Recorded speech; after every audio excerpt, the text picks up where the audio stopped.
Third problem में हमारे पास equations हैं 2x + y - 6 = 0 and 4x - 2y - 4 = 0।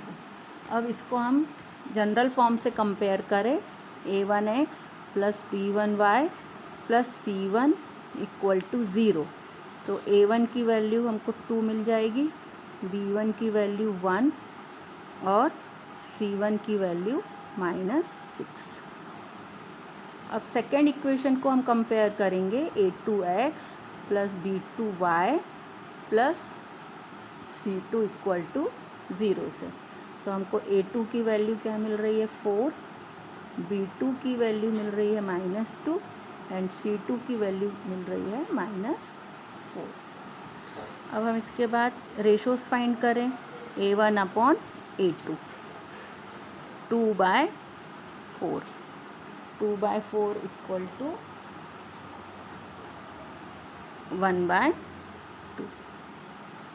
Second ratio b1/b2 b1/b2 = 1/-2 and third ratio c1/c2 = -6/-4 = 3/2।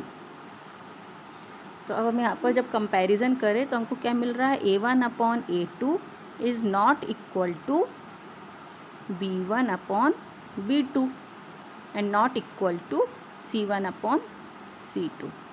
तो अब हमारे पास जब condition a1/a2 not equal to b1/b2 होता है तो हम रिजल्ट निकालते हैं कि equation have exactly one unique solution. Equation have exactly one unique solution.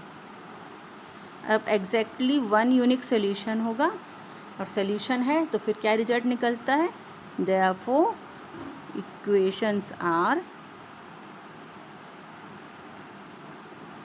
Consistent. Consistent है तो अब हमको इसका क्या करना है ग्राफ प्लॉट करना है और ग्राफ प्लॉट करके हमको इसका सॉल्यूशन फाइंड आउट करना है। तो अब हमारे पास फर्स्ट इक्वेशन है हमारे पास 2x + y - 6 = 0। तो इससे हम x और y की वैल्यू फाइंड करें x = 0 पुट करेंगे तो y = क्या हो जाएगा 6 और जब y = 0 पुट करें तो x = 3।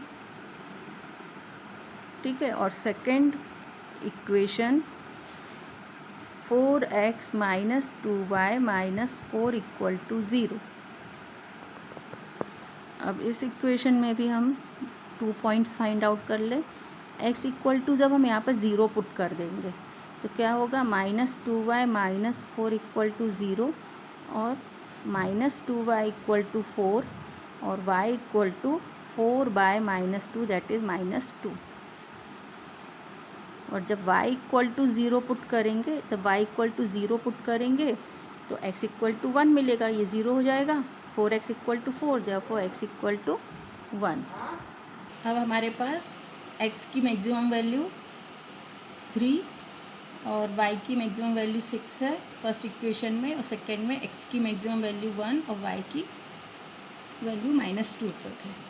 तो अब मैं यहाँ पे ग्राफ पेपर पे x एक्सिस में मैंने 2 सेंटीमीटर = 1 यूनिट कंसीडर कर लिया और y एक्सिस में भी 2 सेंटीमीटर = 1 यूनिट कंसीडर कर लिया। अब हमारे पास यहाँ पर फर्स्ट पॉइंट है x = 0 के लिए y = 6। तो x =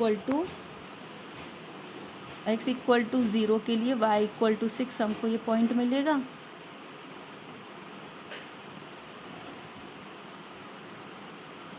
x = 0 एंड y = 6। फिर सेकेंड पॉइंट है y = 0 एंड x = 3। तो हमको हमारे पास पॉइंट हो जाएगा 3, 0। अब ये दोनों पॉइंट को जॉइन कर लेते हैं।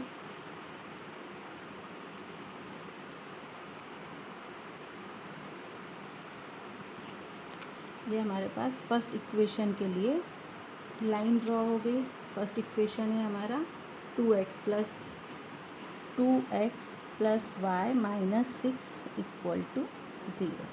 अब सेकेंड इक्वेशन के लिए x की वैल्यू 0, y की वैल्यू -2, x की वैल्यू 0, y की value -2 and value of x is 1 and value of y is 0,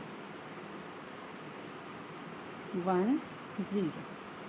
अब ये दोनों पॉइंट को जॉइन करेंगे और जॉइन करते हुए इसको आगे तक इंक्रीज़ कर देंगे। अब पॉइंट ऑफ इंटरसेक्शन हमारे पास मिलेगा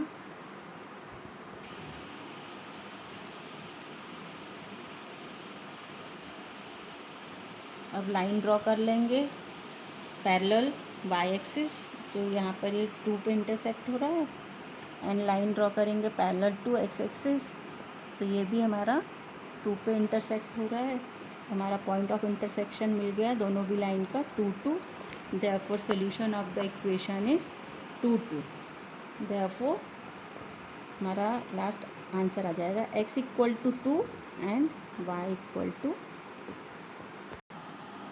फोर्थ क्वेश्चन है, इसमें इक्वेशन है हमारे पास 2x minus 2y minus 2 equal to 0 and second equation 4x minus 4y minus 5 equal to 0।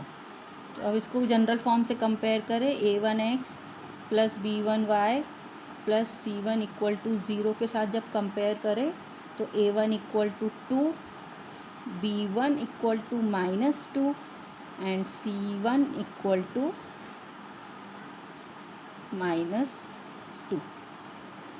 Second equation को भी कंपेयर कर ले, a2x plus b2y plus c2 equal to 0 के साथ कंपेयर कर ले तो a2 equal to 4, b2 equal to -4 and c2 equal to -5। अब रेशोज फाइंड करेंगे, a1 upon a2, 2/4 equal to 1/2, b1 upon b2 -2/-4, तो ये भी क्या हो जाएगा 1/2, और c1 अपॉन c2 -2/-5, 2/5। तो अब यहाँ पर हम देख रहे हैं कि हमारे पास क्या रिज़ल्ट मिल रहा है, a1 upon a2 equal to b1 upon b2 not equal to c1 upon c2। और जब ये रिज़ल्ट मिलता है तब फिर हमारे पास रिज़ल्ट, हमारा आंसर आता है इक्वेशंस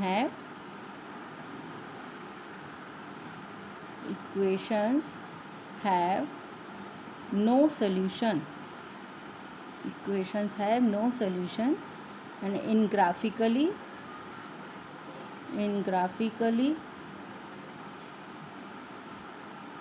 lines are parallel। और जब लाइंस पैरेलल हैं तो पॉइंट ऑफ इंटरसेक्शन नहीं है तो कोई सोल्यूशन नहीं होगा, और कोई सोल्यूशन नहीं है तो फिर रिजल्ट निकलेगा इक्वेशंस आर इनकंसिस्टेंट।